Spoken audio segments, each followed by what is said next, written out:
When I picked it up, I bought this with a whole bunch of other games. I think I probably paid 50 cents a piece for each one, not knowing anything about them. I just see things like original price $59.99.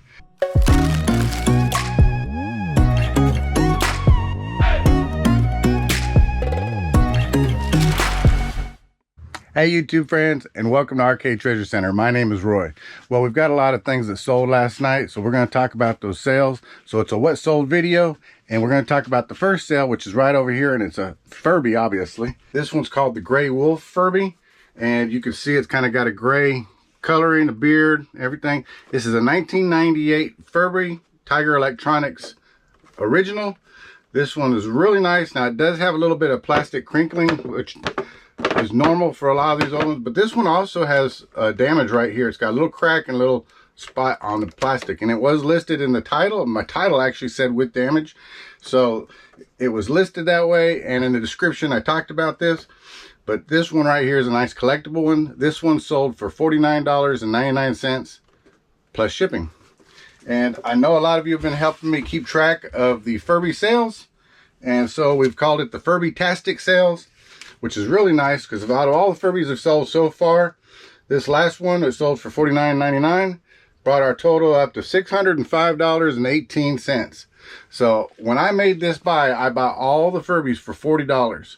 And I wasn't sure at that time till I got to looking at comps, but then after I got home and started looking up all the comps and trying to figure out how much I'm going to make off of them, I figured I'd make somewhere between $700 and $1,000. Well, I still got, I don't know, a small handful of Furbies left.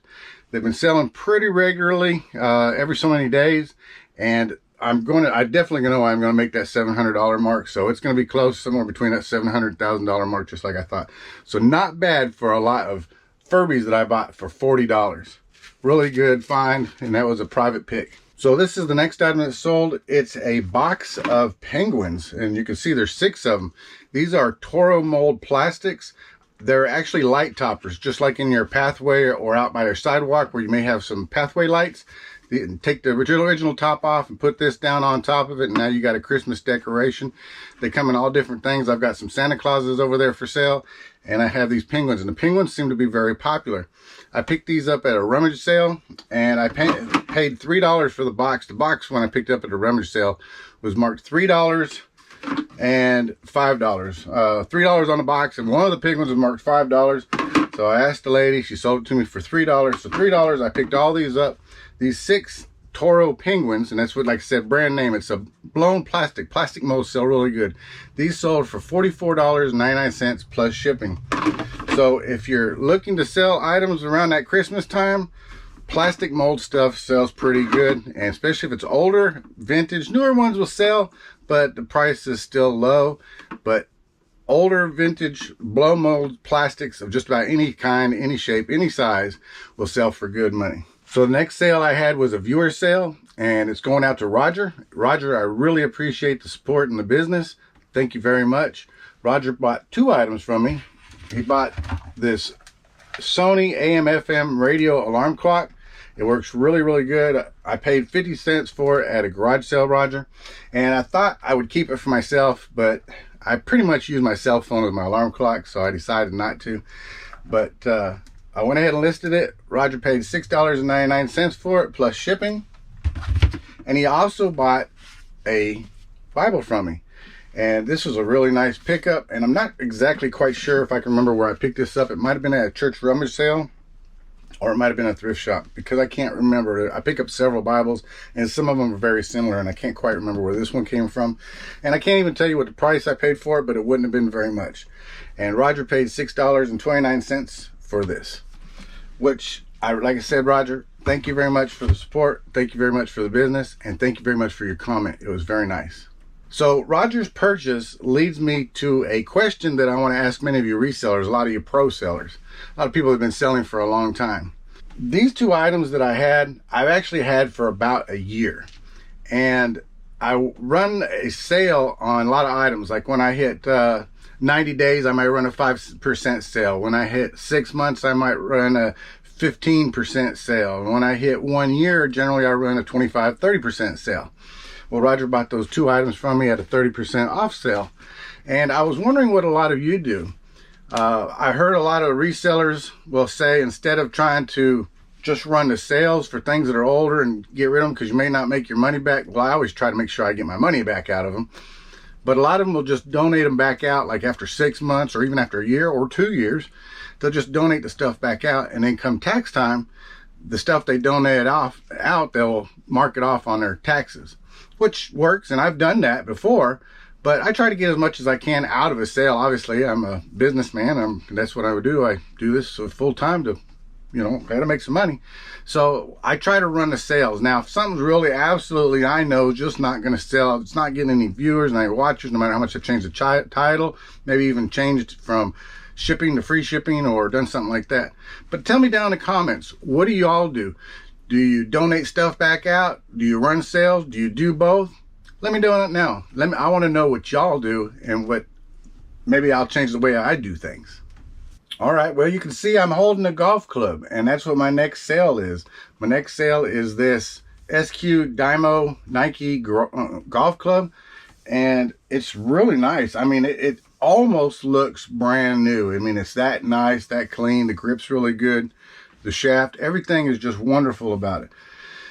It does have a couple little what they call fairway scratches or scuffs. I mean, you could tell it is used, but very close to being fairly new. Only a couple marks on it.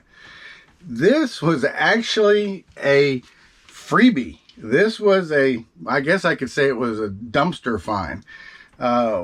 We went up towards Austin to go visit my daughter a while back, and I went to throw out some trash, and it was raining outside. And when I went out there to throw trash, right next to the dumpster in the soaking rain was a single golf bag in this driver. And it was laying there in the mud, and there was a broken golf club, I believe, in the dumpster that I seen sticking out, but this was laying right there next to us. So I'm assuming somebody forgot to take them all out. Maybe it was raining, or they just didn't care about it. Maybe they got something else and they decided to throw it out. Well, this was a really good find because it's an awesome golf club. I looked it up. Comps on this were selling for really good money, and this sold for $79.95 plus shipping. So for a freebie, I could not turn that down. So golf clubs do sell. I'm not a golf person myself. I don't go golfing. I have been, but I don't know much about the sport. But I know how to look up comps on eBay to see what sells. And looking up this SQ, I guess SQ's got Sasquatch, but looking up SQ Dymo, and it's Nike. So that one was a pretty good one. And when I was up there visiting my daughter up in Austin, and I got that golf club, I went to a thrift shop, and you've seen this recently in a video, I think. This was a monopod camera stand, and you can see it's got the threads up there for the camera, and it's got a quick release trigger. Now this is made by Bogan, made by Manfrotto, but it's called Bogan. This is an Italian made monopod, and I think I paid $7 for it, which was really pretty good deal because I didn't know anything about those until I looked it up. And then, of course, like I said, it's got a quick release trigger, so you push this, and when you push that, it extends out. And actually, you give this a twist, and it extends out further. So it'll extend out to, well, about almost 5 feet, maybe a little over 5 feet. Well, anyway, I paid $7 for it after I looked it up on comps, realizing they sell for really good money. And this sold for $40.50 plus shipping. Well, I got this Xbox 360 game. It's called The Last Remnant. I'm not a big video game person. I'm an older person. I know older games and things go back from Nintendo to Atari. But when it comes to newer games like Xbox and Wii and stuff, basically what I've learned is what I've watched other resellers do or what I've comped out. Well, this was one of those items that I had for quite a long time. I actually forgot about it. So it went on that blowout sale of things I was trying to sell. When I picked it up, I bought this with a whole bunch of other games. I think I probably paid 50 cents a piece for each one, not knowing anything about them. I just see things like original price $59.99. Don't go by that, obviously, but that's not what I went by. I just picked them all up because they were 50 cents, and I just figured, hey, I'm gonna make some good money. This was on that blowout sale. I finally got it sold, and this is going out for a total of $9.69, and that includes shipping. Make sure that whenever you sell things, you can comp stuff out, or you know things, or you have a niche about stuff. One thing I probably need to stay away from is video games. I just don't know enough about today's video games. But I'm willing to learn, and that was something I had to learn. So I sold a crossword jigsaw puzzle. This is a 550 piece brand new puzzle, still in the box, still factory sealed. And I got this at the thrift shop. I paid $1.99 for it, and this sold for $12.59. Jigsaw puzzles, or just about any kind of puzzle, it's brand new in the box, 500 pieces or more, generally sell for me pretty good. So if I can find a brand new like that, and like I said, 500 pieces or more, 1,000 pieces, I'll pick them up because I can generally make the money off of them. So it's something I'll pick up. And Christmas time is coming, winter time's coming, things like that. People will sit inside. They'll do more indoor activities. They'll do more Christmas stuff, or more gifts for Christmas. So that's probably why this time of the season this sold fairly quickly. But like I said, overall, puzzles do pretty good for me. So those are all the items that sold today, and a total of $329.29. So it was a really good sales day for me. I really enjoyed that, and I hope you got some good knowledge and information out of this. Saw some pieces and saw some items that maybe you would pass by, then now you know that you could pick up and make a profit. I appreciate everybody for watching. Everyone take care, be safe, be kind to one another, and have a great day. Bye-bye.